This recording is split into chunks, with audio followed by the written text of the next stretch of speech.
Hello, I'm Lloyd Benedict, and for the next few minutes I'd like to discuss how I evaluate personal injury cases. As a personal injury lawyer, one of the most frequent questions I'm asked is, when am I entitled to recover? In the state of Oklahoma, injury victims may be entitled to recover money for damages. Damages may include items like medical bills, lost income, pain and suffering, mental anguish, permanency, and disfigurement. Another question I'm frequently asked is, what is my case worth? Simply put, your case is worth whatever a jury decides. However, most cases can be settled if an insurance company can be persuaded to settle. In order to settle a case, you must understand a few basic things about insurance companies. You do not have a legal right for settlement. It's all a matter of persuasion. Insurance companies do not make profits by giving away money. The other person's insurance company does not represent you. You have the burden of proof to prove your damages, not the insurance company. Anything that the insurance company asks or tells you mostly benefits them. And lastly, they do not personally care about you or your circumstances. The next question then becomes, how do you persuade an insurance company to settle out of court?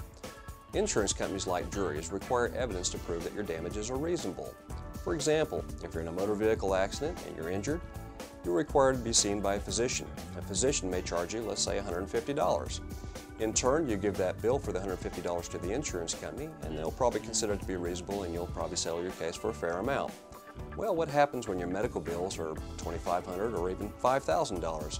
Well, rest assured, it's going to require additional evidence to prove that that treatment was reasonable and necessary in order to receive a fair settlement.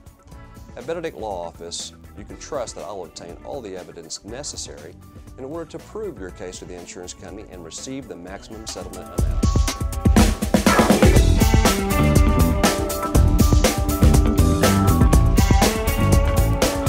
The first stage is investigation. Careful investigation is necessary to understand all the facts of your case, understand the nature and extent of your injuries, and identify all the people responsible for your injuries. Investigation also requires obtaining all evidence that supports your damages, including required evidence of pain and suffering. Such evidence will give your case the extra strength needed to make winning arguments that leads to maximum settlements. Simply put, the more evidence and the more people that can be held responsible for your injuries, the better your settlement possibilities. The second stage is evaluation. After all the evidence has been gathered and all the responsible parties have been identified, I can then carefully examine the evidence to determine whether certain evidence will be considered strong or weak by the insurance companies. This is a critical stage because this is where the case strategy is developed. That is to say, it is very important to predict how the insurance companies will consider such evidence. The third stage is negotiation. Successful negotiation for me begins with my presenting the insurance company with the strongest and most effective evidence I was able to obtain. Such evidence allows me to control the negotiation process instead of the insurance company. Because I have negotiated over 15,000 personal injury cases since 1988, that experience allows me to obtain the maximum settlement for any particular case. The result is, I'm able to settle the vast majority of my clients' injury cases in the shortest period of time. If that case does not settle, then the next stage is litigation. In some instances, insurance companies want to delay the case by making low-ball settlement offers that are inconsistent with the evidence. This requires the filing of a lawsuit. Despite lawsuits taking considerable time to finalize, my experience allows me to settle most of the lawsuits without even having to go to trial. Many of my clients contact me soon after an accident has occurred. By doing so allows me to develop a case strategy necessary in order for me to effectively handle the case. However, there are many people that delay contacting an attorney only to find out that the insurance company has taken control of their case. To avoid harming your case, you should consider the following steps. Do not allow evidence of your accident scene to disappear. Do not allow evidence of your visible injuries to disappear.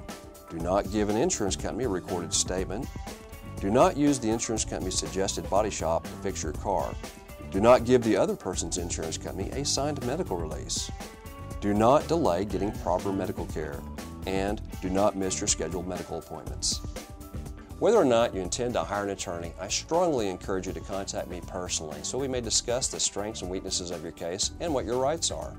And remember, contacting an attorney after you've been duped from an insurance company may be too late to solve the problem.